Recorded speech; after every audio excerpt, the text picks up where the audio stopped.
mesre Ghana mpanimfo nyina mesre His Excellency John Dramani Mahama na masre ministers na masre judges lawyers amo Ghana semesre mo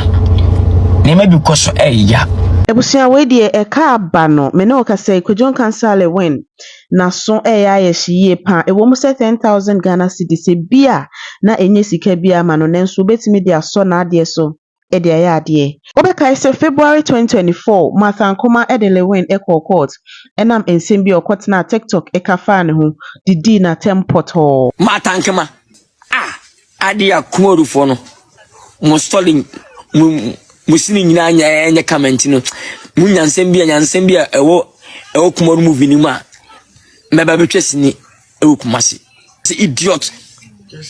just that idiot na English na utwa no sorry papa bay kiss no love eyi ho no amiamia no scripted man na o sa actors man yan Etile win ASR video we ya Martha Nkoma ehunye eno no so file 5 million cedis defamation lawsuit against Kojo Nkansah win se yenjema no non fam pattern krasan say wagune ni mu ase edidi na tem ewo online anase social media na me no ka say le win ade a Supreme Court ehwo na asem ni wo CCA ya boneka 10,000 Ghana cedis se ontua emfama Martha Nkoma abra asem no kra yenyampo enko so ending wieye ede na akwakofa sansem we nyina ede aba ahaye abaloudest make sure so be click subscribe button no like video in a share wadwen e wo comment section ho loudest Ebusianti se obekaya somewhere January 2024 mu na Kojo Nkansah win was set na o producing the movie a country called Ghana or the Nigerian actors ni bebre ebaye ebeka ho twase ni no ma ne yefe no na bro mo set no na le win ye hu se waye video bi na o kasa na otie video no na o tre say ne director Frank Fifi Gabin aka kire ni se Martha Nkoma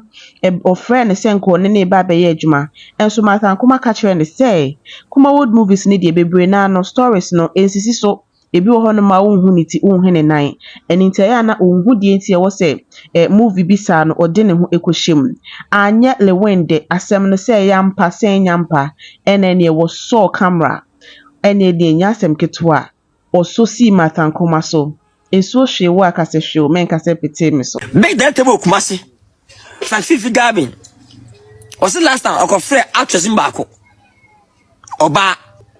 Madam good morning from director Fifi Gabin that baby that any pass mercy person dey you madam ampacho na da say wan kabuo wan mo 2 billion wan mo 20 million wan mo 3 million script gwa no wan nya hwe ade akomorufo no mo stalling musini nyina anya comment no munyansem bia ewo kumoru movie ni ma meba betwesini ewo kumasi what kind of this stupid nonsense idiot na English na utwa no sorry papa bay kiss no love eyi ho no amiamia no scripted man na o sa actors man yan Martha Nkoma oba kama ho ofe we ambassador ema GTP utim biwa no ese kumodu enisini papa bi atwenti uma kumodu betwesini na wo kumodu no yere oba free kwampa obi anfa untwa oba free a obi anfa untwa utim biwa no kan sort we eche the whole kumodu stars na stars gugun tampo no omunya fa kumodu minya baja kapia na man tanke mapa aso umwade sa we are homaso umwade what kind of this stupid nonsense idiot obampo ni mu o ma me mpo be hwe yasno o ma me hwe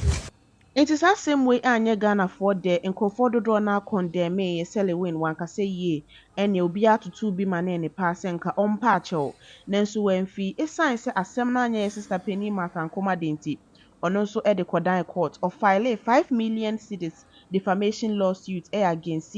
Kojonka Salewin. Say yanje mano ne mfa mpata na afei so ensem no baabi ogina kan no onko gina ho enka no retract on twen sign na afei ompa ne chew na yensan so enje 5 million cedis ne mfama no omfa mpata ne kra because that time na our brand ahudo bebre a oni omo eye adwuma te se GTP ne nyina no na adwuma no eye free ne nsa ene ade enti February 14th 2024 ena Martha Nkoma esiu Kojonka Salewin. Martha de asem ne call court anche ne hu se Lewin na posti ewo ne Instagram page a or say any idiot can go to court to say the General Mosquito ekaye no na say or react to Martha Nkoma ne lawsuit or they against no naturally any hu say ensem no say the si kon wampa chewa ekabeba eninti actually the hu say Lewin asan so aye video a opa Martha Nkoma achew Ghana said the area Kabumo. So my lady Kabumo and one Sabi from New York. Let's say lawyer Akanina and now any boon for Sabi Mangabum and the door money maybe nearby matters. I'll tell us what I'm most you I'm terrified. Tam kana some and I'm so issue by sunset. That nation I go for when I beg them can say the fans say supporting me since day one. I started moving ABC and then the sense of phoning in a so many number assemblies and become na young couple do moon name for chop up a scene in see a name about Matakas. It's not said Monitia and Chibia and I mean, I said it. Mina made about Matakama. Akasaka said, be a said, MPE. If his brother sees you for a dan one, a shimukana, I'm a green. I know said it. And the material said half from you as official the word TikTok 2.2 million, 2.5 million followers. And the same said, na mimi abama akama onfa pe bomba ne check mesra no o se entwayi oyoba bema enti after Chowpaway na ankosi baby asem ne to aso akopie mu August 2024 ena yete se report aba Lewin ne lawyers try senko mo be try no mo ne Martha Nkoma so lawyer akasa nanka out of court settlement bi akoso na eja o matimi yi asem na befie na eni a Chowpa akoso na Lewin wapata ne colleague actress Martha Nkoma na bibia so etimi aye kama but Martha Nkoma enso grantee interview a watch say no asem we e wo se Ghana for edisua de na obi nso esua bibi edifri mu and it is still wejai ama court ento asem no so endi onyi mafie emeka so yenje mu ye nkrofo say ye twa asem no so but min twa so ye nti I believe say the rule of law works in this country mijidi say emra eye adwuma wo krom ha nti minjini say obetumi didi obi atem kwa na wafa wo ho I think say a role models are people must learn from us and we must set good examples out there because go for bebre ehwe yen esua yen nti medie nyankopon adom mede akoma aban mede akokot nti me hwe ne akot no ebe ya afa ho ba ne bepie mu bia nso mema Ghana fo aso ate medamase me Paul Chow de bia nya agro because it takes years to build a reputation and a brand nti obi to mean di agro obi a wonnim ne da a wonhia ne da a sebe why ne papa krada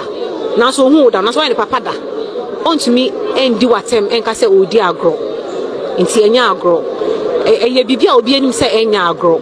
ena sebe sa ade na oyeye no se emra anya adwuma eye sua bone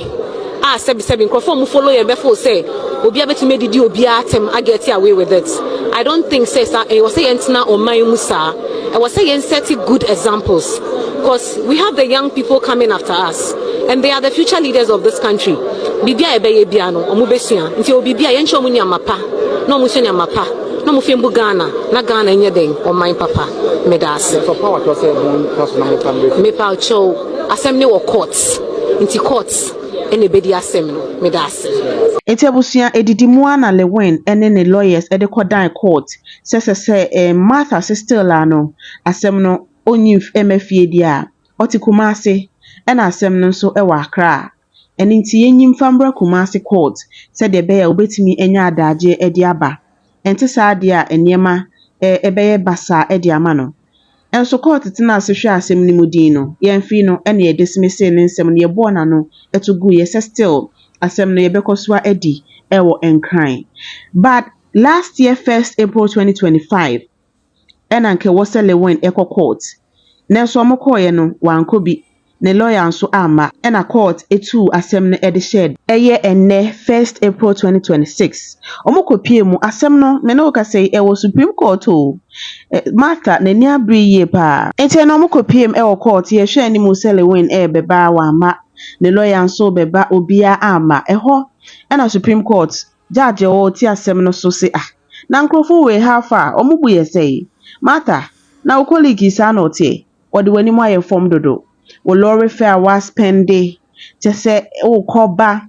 wo yesei sɛ yɛ wa wo car so a fuel a wo tɔ anytime a wo spending ti no ɛwɔ sɛ yɛ kyerɛ Lewin bibi asɛm no yɛndi wieyɛ nanso esign sɛ wayɛ absent for so many times ɛwɔ court ne nti yɛbɔ ne ka 10,000 Ghana cedis ontua ɛmfa ɛma Martha sɛ de bɛyɛ obetumi de atene ka so ekosi sɛ asɛm no yɛbɛtena so adi awie de etuo akɔtwere baabi a ɛwɔ sɛ ɛtwere ɛne nti saa absenteeism yi ɛne nti na ama Supreme Court abɔ Lewin ka 10,000 Ghana cedis sɛ wontua ɛmfa ɛma Martha no nti abusua saa pɛpɛɛpɛ ɛna asɛm no tie 10,000 ne deɛ Lewin yɛsi yɛhwɛ ne mu so betua ɛde ama Martha ɛnka wei deɛ nke yɛtietiatia akyɛw pa kakra bi ɛne ohun emrade ne nkotosrɛ kakra ɛne ahobrɛaseɛ kakra nka asɛm wei ɛto atwa dadaada nanso yɛbɛkɔ court Lewin ne lawyers ɛnkɔ ɛna akɔfa wei nyina aba aha yɛ aba loudest mesrɛ so bɛkliki subscribe button no kyerɛ w'adwen ɛwɔ comment section hɔ like video yi na yɛnto ayɔnkofa ne so on all social media pages baabi a ɛyɛ aba loudest mackerel